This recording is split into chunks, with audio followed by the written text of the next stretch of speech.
Bienvenidos a Voz y Política con Khaled Barquero, la nueva forma de hacer periodismo.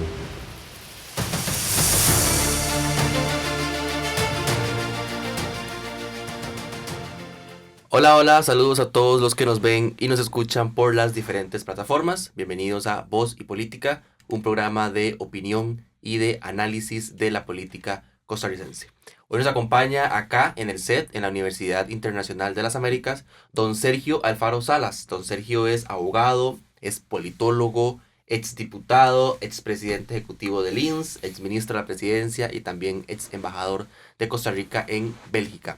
Don Sergio es el candidato a diputado en el primer lugar de la provincia de Alajuela por la coalición Agenda Ciudadana. Don Sergio, muchísimas gracias por aceptar la invitación y acompañarnos acá en Voz y Política.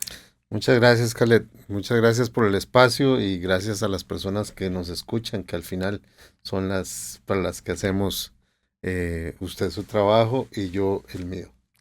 Así es, don Sergio, yo quisiera que comenzáramos y que usted nos contara quién es Sergio Alfaro, cuál es su formación, cuál es su trayectoria y por qué decide involucrarse nuevamente en política.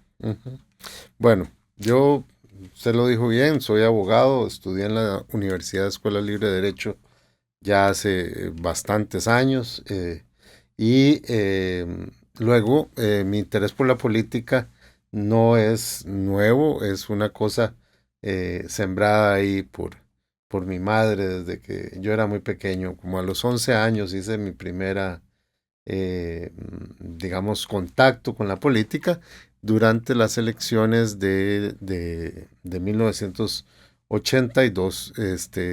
Tenía 11 años cuando eso, así que es una vieja experiencia esta de la política y tengo también estudios que hice en ciencia política para complementar el derecho. Luego, ¿por qué después de toda esa carrera volver? Estamos convencidos de que de que tendremos una asamblea legislativa crítica en la próxima legislatura. Y en esos instantes donde hay ese momento, esos momentos decisivos, la experiencia es fundamental. Y cuando conversé con doña Claudia sobre la posibilidad de ocupar esta posición, mi primera pregunta fue por qué, y ella coincidió en ese tema de la experiencia como el factor determinante.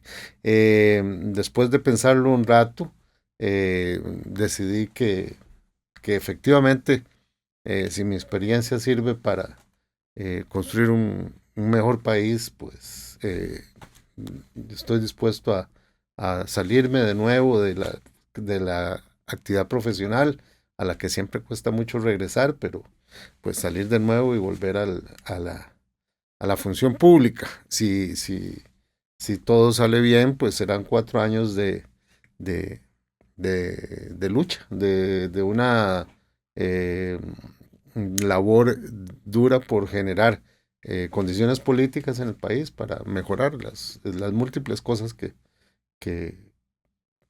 sentimos que no andan bien. Don Sergio, ¿por qué querer ser diputado nuevamente? Usted tuvo un paso ya por el Congreso desde el 2007 hasta el 2010. Correcto. Usted asume luego de la renuncia de la exdiputada Nidia González. Correcto. ¿Verdad? Entonces, ya usted conoce cómo es el quehacer legislativo y demás.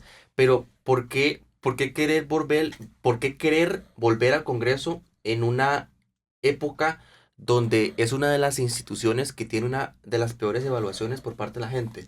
¿Verdad? Según la última encuesta del CIEP de la UCR, tiene una calificación de 4.5, ¿verdad? Sí. Y uno sabe que meterse ahí de una u otra forma, independientemente de si sea verdad o no la opinión que tengan las personas de la asamblea, se sabe que meterse ahí es muchas veces para incluso hasta ganarse enemigos, ¿verdad? Entonces, ¿por qué querer dar ese paso adelante sabiendo todo lo en contra también que eso puede generar? Sí, bueno, es un tema de cierta vocación.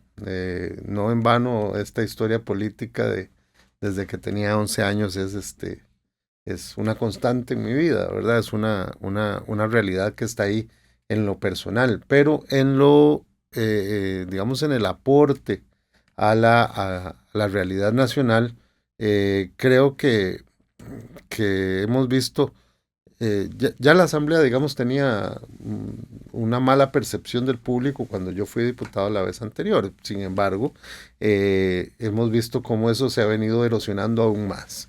Y, De hecho, perdón que lo interrumpa, hay un dicho muy popular que dice, la peor asamblea legislativa no es la actual, sino es la que viene, porque siempre pasa lo mismo, ¿verdad? sí, Siempre decimos, esa asamblea legislativa es la peor, pero viene la siguiente, y no, esta es la peor, y no, esta es la peor, entonces, más bien parece algo más, cultural, ¿verdad? De que siempre tenemos una mala asamblea legislativa, que en realidad sentarse y ver si verdaderamente es una mala asamblea legislativa o es una buena. sí, eso depende mucho también de la calidad de normas que se producen y demás, y ese análisis, digamos que el Estado de la Nación lleva adelante un análisis más o menos concienzudo y sistemático de la producción legislativa y vemos que hay asambleas que producen más leyes significativas, otras que producen menos, y las condiciones políticas marcan eso, pero también lo marca mucho la experiencia de las personas que están sentadas dentro de la asamblea. Y yo creo que es que ahí es donde el volver a la asamblea después de haber dado un ciclo, ¿verdad? Yo fui diputado siendo joven, en 2007 yo tenía 36 años, ¿verdad? Ahora a la vuelta de, de unos añitos más. Y ahora con 54 años, tendría 55 cuando empiece el nuevo ciclo legislativo. Tengo mucho más que dar, ¿verdad? O sea, en términos de conocimiento del sistema político costarricense, del conocimiento de cómo funciona el Estado en casi todas sus ramas, ¿verdad? No solo en la parte legislativa, sino también en el ejecutivo y las instituciones autónomas. Y creo que esa perspectiva puede ayudar mucho a, a que el trabajo de la Asamblea sea mucho más mm, acertado, digamos, no tanto si se producen más o menos leyes, sino que las que se produzcan sean leyes que ataquen las problemáticas que estamos sufriendo, que normalmente tienen que ver en buena parte con la ejecución por parte del Ejecutivo, pero también hay un marco regulatorio que tiene que ir actualizándose cada tanto. Y ahí es donde creo que puede estar el aporte y la razón para tomar esta decisión. No serio, como lo comentábamos al inicio, usted, bueno, acumula experiencia en dos de los tres poderes de la República, como ministro de la presidencia en la administración de don Luis Guillermo Solís y también como presidente ejecutivo del INS. Eh, bueno, y también su labor en el extranjero como embajador de Costa Rica en Bélgica. ¿Qué diferencia puede encontrar usted del trabajo que se realiza en el Ejecutivo, en el Legislativo, y también ahora, por su último paso como embajador, que puedan, colaborar en esta nueva experiencia que usted va a iniciar?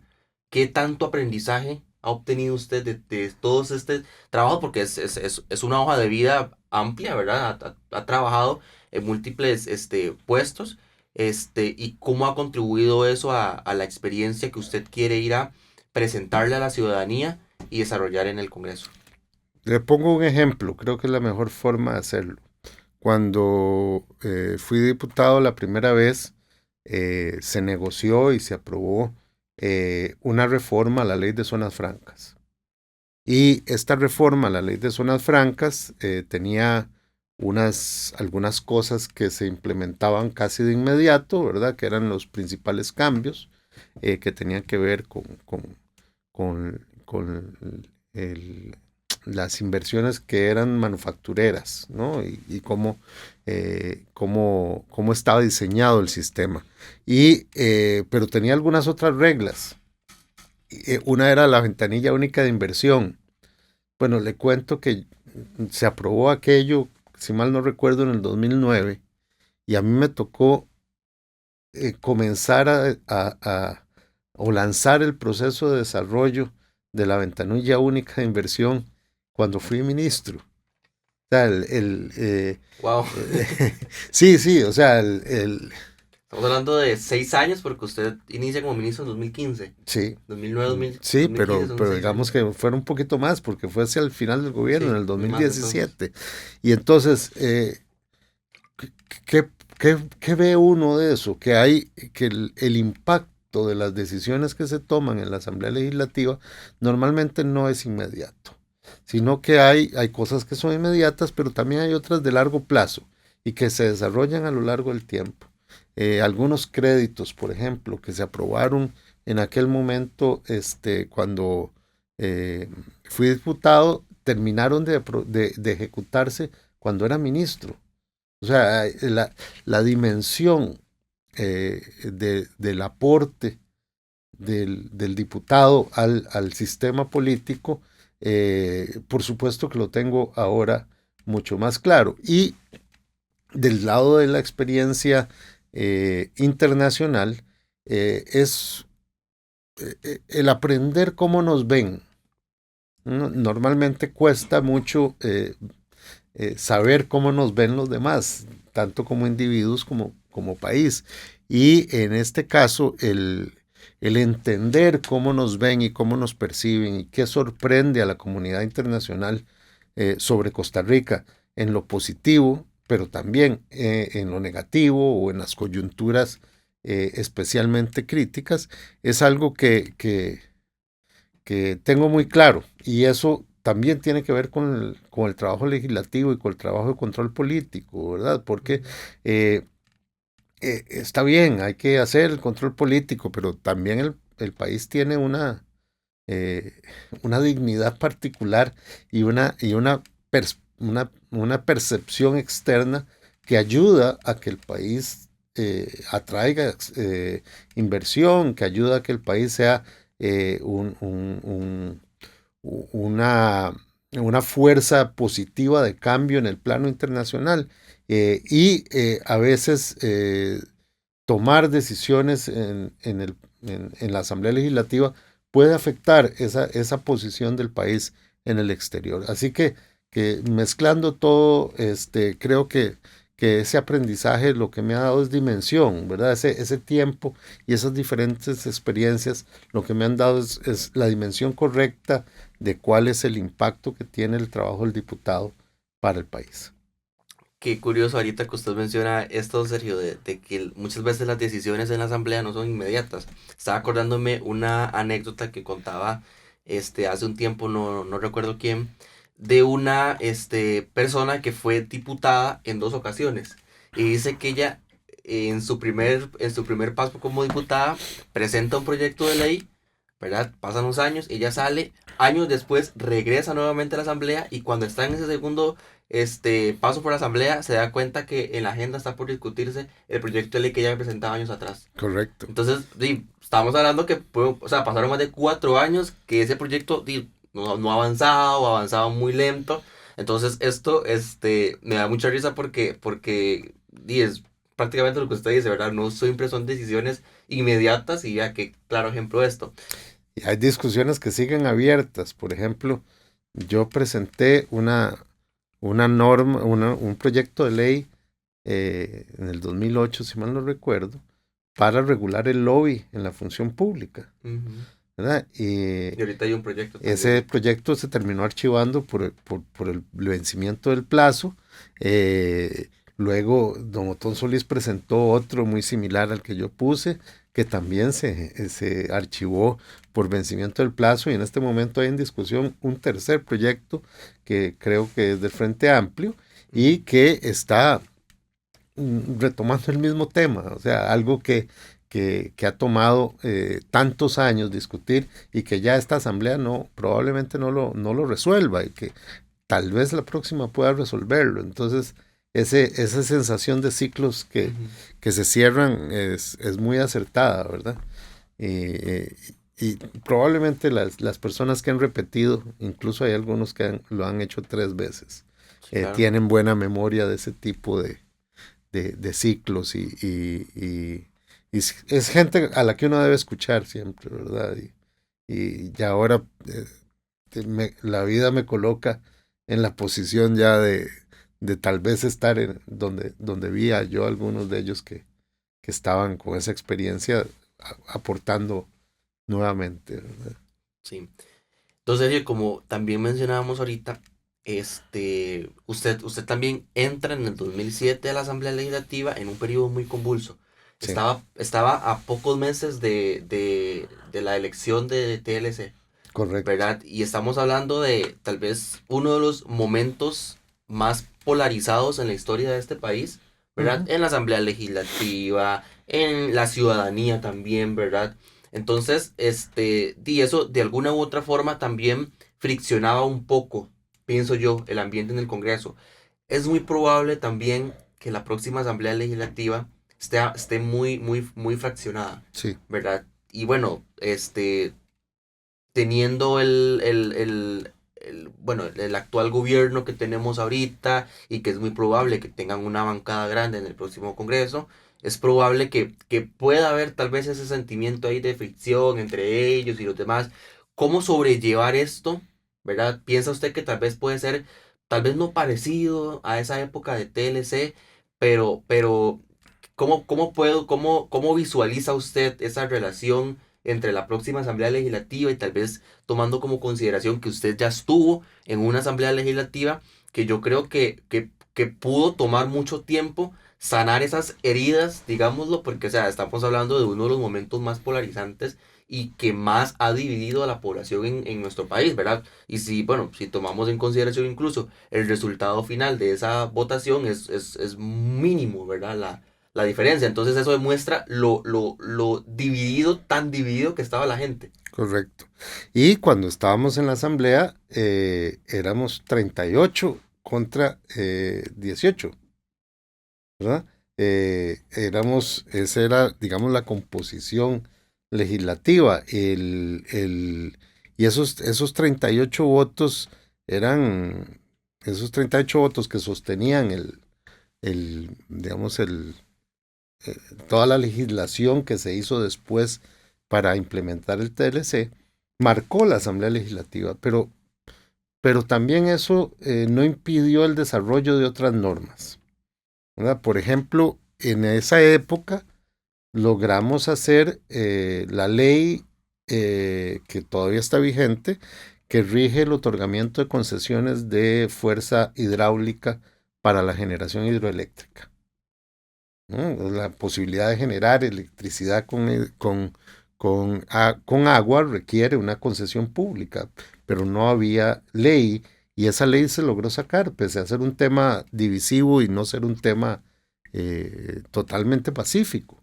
Igual la que le comenté, la reforma a la ley de zonas francas, se sacó el código electoral que necesitaba 38 votos, ¿no? Y se sacó con muchísimos más de 38.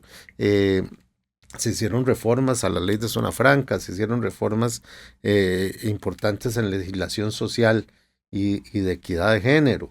O sea, la asamblea, las asambleas legislativas, todas ellas, no son blancos y negros, sino que están llenas de matices y de zonas de encuentro entre las personas que están muy enfrentadas en otros temas. Entonces yo no niego la posibilidad de que aunque haya una, una polarización en la próxima Asamblea Legislativa, también podamos lograr tener un resultado de legislación positivo.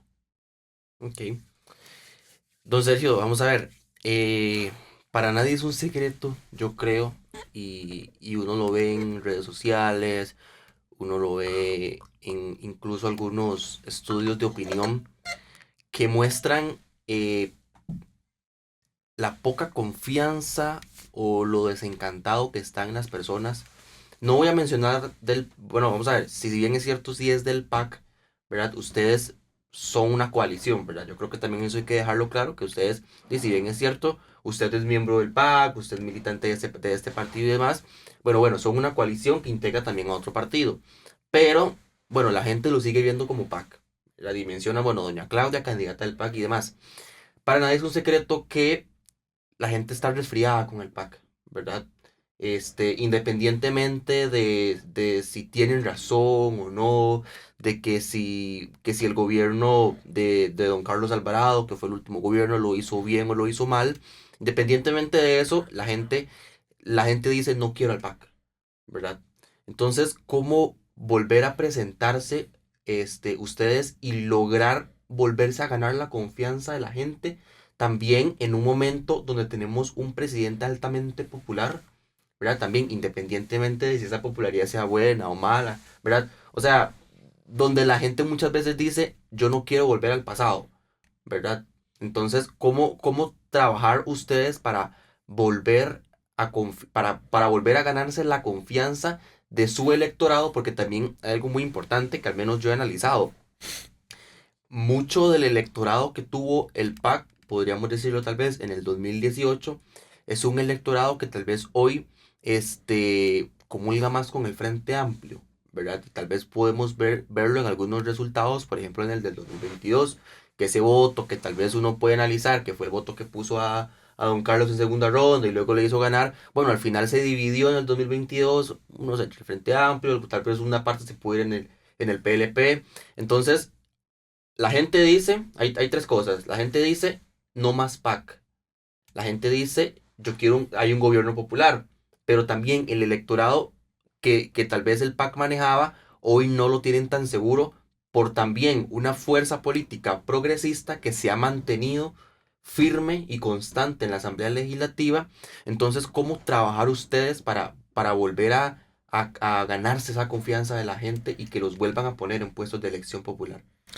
Bueno, lo primero es que yo lo invitaría a evaluar un poco con quién está la sociedad, digamos, descontenta o por lo menos fría. Cuando vemos las encuestas, lo que vemos es que el 60% de las personas no dicen, no tienen una preferencia electoral, ¿no? Y lo vemos, es una constante alrededor en todas las encuestas, ¿verdad?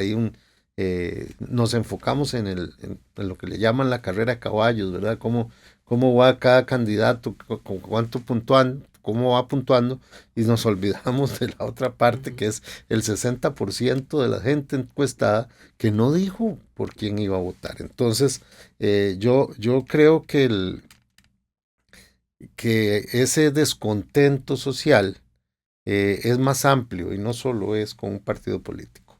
La coalición Agenda Ciudadana ha decidido apostar por ofrecerle a la gente una transformación hacia un Estado que resuelva, un Estado que le sirva a la gente, que le dé resultados sobre digamos, efectivos en las cosas que el Estado debe hacer. Hasta ahora hemos detectado, y es claro, y todo lo tenemos claro, de que buena parte del descontento viene de que el Estado no resuelve, de que el Estado es lento, de que el Estado pareciera tener unas prioridades que no son las prioridades de las personas que necesitan los servicios públicos, que necesitan los permisos, que necesitan las aprobaciones del Estado. Y esto me parece que está en el centro y nuestra candidata, doña Claudia, ha insistido muchísimo en el tema de devolverle a la gente ese Estado que funcione, ese Estado que les dé resultados. Y yo creo que en el centro de la propuesta electoral que tiene la Agenda Ciudadana, la coalición Agenda Ciudadana, es justamente tratar de dar ese giro. Cambió el gobierno, tenemos una administración que ha hecho mucha bulla, pero seguimos con un Estado que no funciona y con un Estado que no da resultados a la gente. Entonces, Sergio, perdón, entonces, ¿qué hacer diferente Ujú. a lo que no se hizo en 8 años de gobierno del PAC? ¿Verdad? ¿Qué apostarían ustedes entonces? Porque usted me menciona que doña Claudia aboga por un Estado que resuelva, Sí. pero digamos, han estado o estuvieron 8 años en gobierno, entonces, ¿qué hacer ahora diferente para entonces sí lograr ese Estado que sí resuelva. Vea, yo lo que vi más bien fue cuando vino la pandemia, un Estado que en 3 meses fue capaz de modificar sus servicios de salud de tal forma que atendiera a la gente de la mejor forma posible y como con los mejores estándares internacionales. O sea, el Estado puede hacerlo y la gestión pública tiene la capacidad de dar esos resultados. Se venían trabajando planes para recortar las listas de espera en la caja y sin embargo llega esta administración y echó por la borda lo que se venía trabajando para ser sustituido por nada, ¿verdad? Es que es el tema se agrava, ¿no? Con el tiempo. Y igual en transporte público teníamos clarísimo que había que hacer una columna vertebral para poder luego integrar en esa columna vertebral todo el sistema de buses. Y esa columna vertebral era el tren y se preparó y se trabajó y se comenzó a trabajar desde la administración Solís el proyecto del tren de forma sistemática y se dejó listo para ser ejecutado y nada. Igual en la administración Solís se comenzó a trabajar el fideicomiso con el Banco de Costa Rica para construir la Ruta 1, se logró hacer el fideicomiso, se logró comenzar a dotarlo de capacidad de actividad. En la administración de don Carlos Alvarado fueron capaces de desarrollar los OBIs, las diferentes obras que se hicieron a lo largo de ese corredor y llega esta administración y nos deja 2 puentes Bailey enfrente del aeropuerto, ¿verdad? Que tienen su funcionalidad, no lo voy a negar, pero al final de cuentas es una obra mediocre frente al desarrollo que habíamos visto en los otros puntos críticos donde se habían hecho intervenciones. Entonces yo creo que el tema de los resultados ahí está. Después de tantos años de ir y venir con el puente Alfredo González Flores, antes conocidos como La Platina, fuimos capaces de resolver eso en un corto plazo, ¿verdad? O sea, yo creo que muestras de que el Estado tiene capacidades con la Contraloría, con la Asamblea Legislativa que tenemos, con minoría legislativa que teníamos en los 2 gobiernos, son claros, ahí están y son hechos que están. ¿Y cómo hacer entonces, don Sergio, para que la gente visualice, vamos a ver, para que la gente entienda, porque sí es cierto, todo lo que usted dice tiene razón, y yo he analizado y he visto, y sí, en los gobiernos PAC se hicieron, se hizo obra pública, claro que sí, pero la gente eso no lo sabe, no lo entiende, no lo recuerda tal vez, entonces ¿cómo hacer para que la gente, tal vez le formule la pregunta de manera diferente, ¿cómo hacer para que la gente recuerde la obra pública y el trabajo que hizo PAC para así nuevamente volver a ganarse la confianza de ellos? Porque hoy la gente le dicen PAC y recuerda, no sé, UPAT, recuerda Cementazo, aunque o sea, haya o no intervención del partido, los miembros del partido y demás, es lo que la gente, es lo que la gente recuerda. Y estamos dejando atrás mucho de lo que se hizo y mucho de lo que usted está mencionando. Correcto. Una pandemia que se llevó a cabo, construcción de obra pública y demás, inversión social, escuelas, EBAIS, todo eso, claro, toda la razón. Pero entonces, ¿cómo hacer para que la gente vuelva a recordar nuevamente eso y diga, mira, puchica, sí, sí es cierto? Yo creo que la gente está esperando una oferta y no una oferta electoral positiva, constructiva. Sí hay que dar ejemplos del pasado y de las capacidades que hemos tenido como Estado, ya no solo los gobiernos donde lo dirigió el Partido de Acción Ciudadana, sino las capacidades que tenemos como Estado. Yo creo que nuestra propuesta electoral debe venir a llenar esos vacíos, a decirle a la gente qué hay que hacer, cómo se debe hacer, por dónde hay que caminar para llegar ahí. Y si hay que dar ejemplos, los damos. O sea, como justamente lo acabo de hacer aquí, posibilidades hay. Sí, tenemos un sistema complejo, la Contraloría es complejo, es un trámite complejo frente a la Contraloría, son trámites complejos frente a la Asamblea Legislativa, pero se han logrado y se han logrado sacar reformas fiscales, se han logrado sacar códigos electorales, se han logrado sacar obra pública, servicios públicos y todo esto depende en buena parte de la actitud del gobierno frente a la realidad y las ganas de hacer y no solo de decir, y las ganas de hacer y no solo de quejarse, que al final es lo que hemos estado viendo durante 4 años con el gobierno de Rodrigo Chávez. Sí. Ok, don Sergio, vamos a ver, en caso de ser electo diputado, ¿en qué se sentaría usted? ¿A qué le daría prioridad? Y tal vez le menciono porque tal vez puede ser, puede que por aquí vaya su respuesta, entonces mejor le hago las dos de una vez. En caso de ser electo, igual, ¿qué se sentaría usted? ¿A qué le daría prioridad usted para sacar? Y también, la siguiente pregunta, según la última encuesta de el CIEP, eh, casi la mitad de los costarricenses indican que el principal problema es la inseguridad, Correcto. ¿verdad? Y más abajo, bueno, la corrupción y el costo de la vida. Entonces, ¿cómo trabajaría sus prioridades? ¿Cuáles serían esas? Y también desde el Congreso, desde lo que se puede desde el Congreso, ¿verdad? Porque mucha gente muchas veces dice, tenemos alta inseguridad, la Asamblea Legislativa no hace nada, pero bueno, es que la Asamblea Legislativa no tiene ese poder operativo para hacer que las fuerzas policiales hagan algo, ¿verdad? Entonces, desde el marco legal y de redacción de leyes y demás, ¿cómo trabajaría usted para tratar de solucionar estos tres problemas: inseguridad y delincuencia, corrupción y el costo de la vida, que son los principales problemas que indican la gente según la encuesta de Sí, CIEP? bueno, hay, digamos, el trabajo legislativo tiene dos fases. Una fase que es la parte legislativa propiamente, o sea, crear leyes, y la otra es la parte de control político. Desde la parte de control político, el diputado puede hacer mucho y puede, porque es el que tiene capacidad de llevarle al Poder Ejecutivo la voz de la gente y las necesidades que tiene la gente. Entonces, digamos que ahí hay un compromiso personal de hacer ese trabajo hacia los demás, ¿verdad? De llevar la voz de las necesidades sociales y de las necesidades de mi provincia ante el Ejecutivo y pedirle a doña Claudia que nos ayude a solventar esos problemas como presidenta de la República. Y desde el plano legislativo, creo que hay que ponerse a las órdenes del Poder Ejecutivo para colaborar en la creación de las normas que sean necesarias.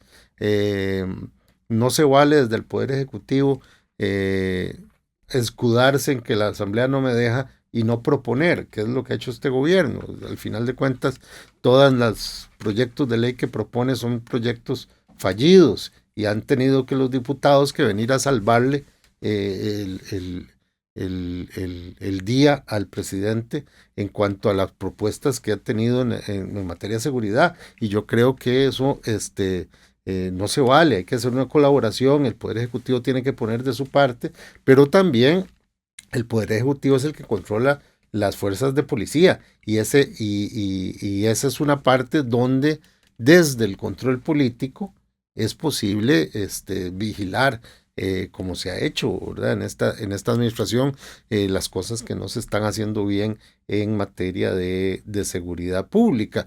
Y yo creo que el papel del diputado está en ambos casos. Y en temas, digamos, los temas más interesantes para mí resultan, digamos, desde el punto de vista de control político, el tema no es posible que sigamos sin tener una carretera decente que cruce la provincia de Alajuela, empezando desde del proyecto San José San Ramón y la nueva carretera San Carlos. Pasaron 3 años y este tema no se movió, más bien se detuvo lo que venía en camino y eso es un tema que ya los alajuelenses no podemos seguir tolerando. O sea, no es posible que la gente se gaste 3 horas de su vida en una carretera. Y luego, desde el punto de vista legislativo, creo que Costa Rica necesita una buena,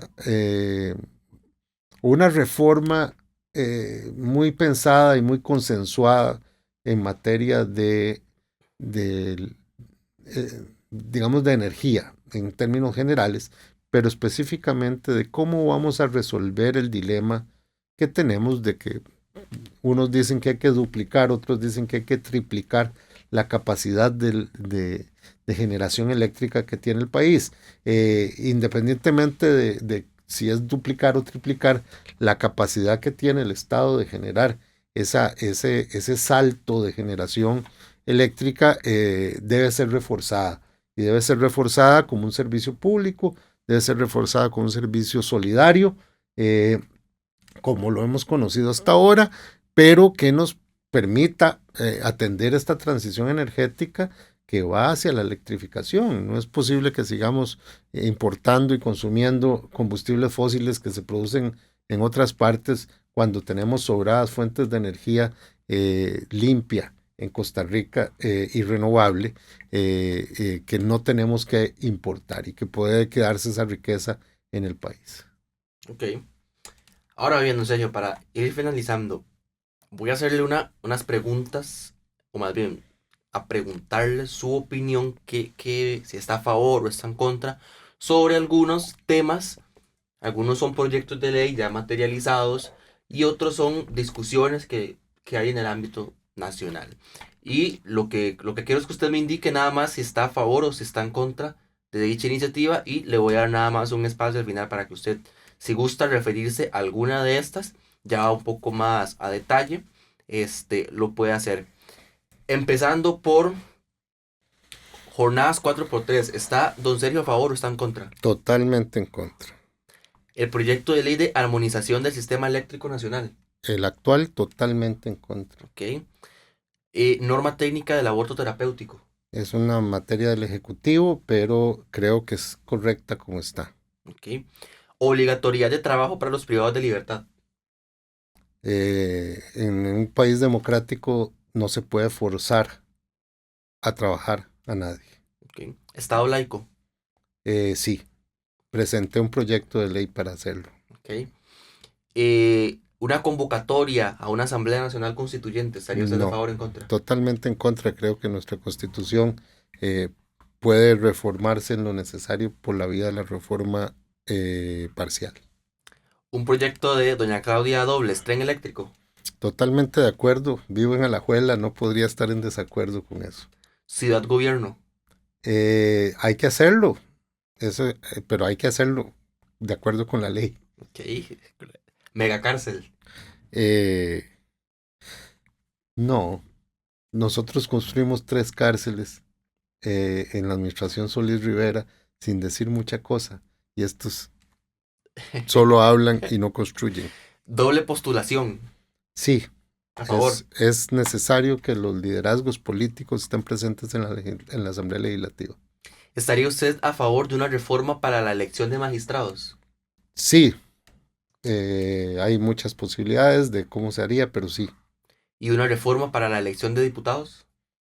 Eh, es más delicado, pero sí estaría Podría dispuesto. analizarlo. Sí, sí, No, no de cierra las hecho, puertas del todo. no, es que el problema es que queremos reformar. Hay mucha cosa que se podría reformar, desde crear una sola circunscripción nacional y ya no por provincias, lo que ayudaría, digamos, a concentrar el voto para todo el país, o podrías también pasar a un sistema parlamentario, entonces habría que crear un sistema de reelección de diputados, ¿verdad? Entonces yo creo que el tema siempre es necesario. La reforma electoral es una reforma inacabada. Nunca hay un fin a la reforma electoral. El punto es que es tan delicada que puede dar al traste con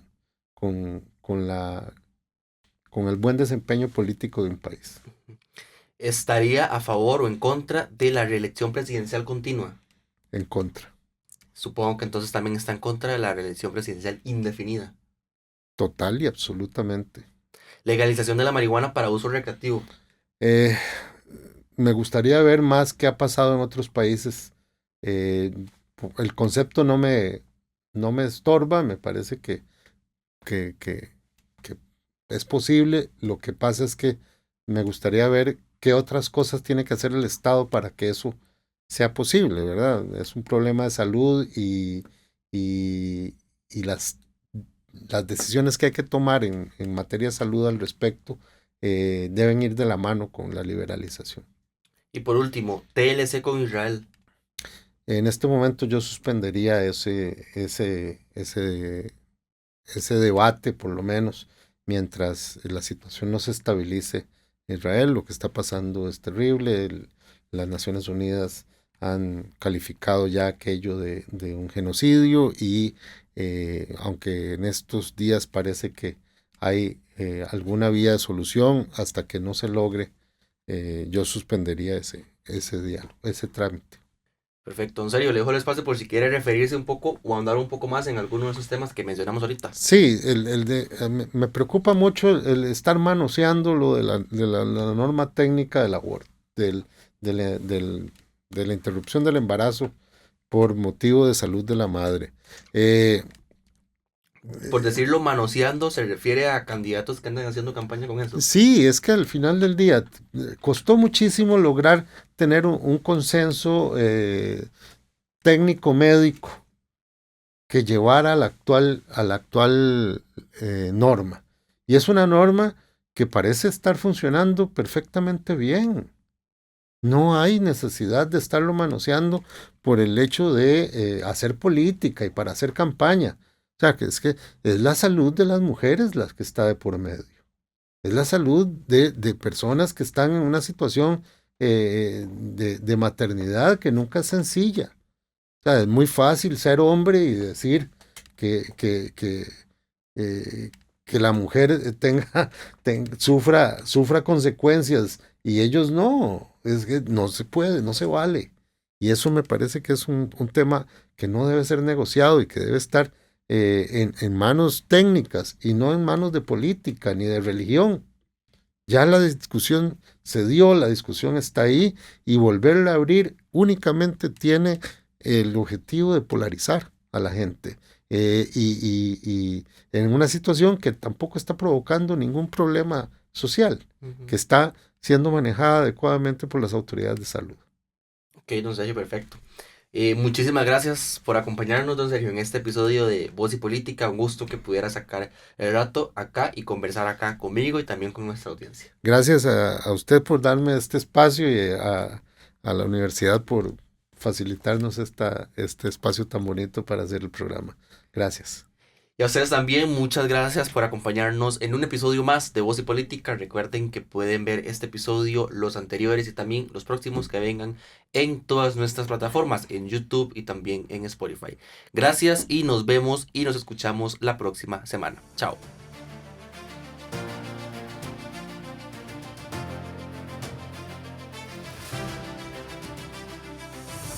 Gracias por escuchar Voz y Política con Caled Barquero, la nueva forma de hacer periodismo.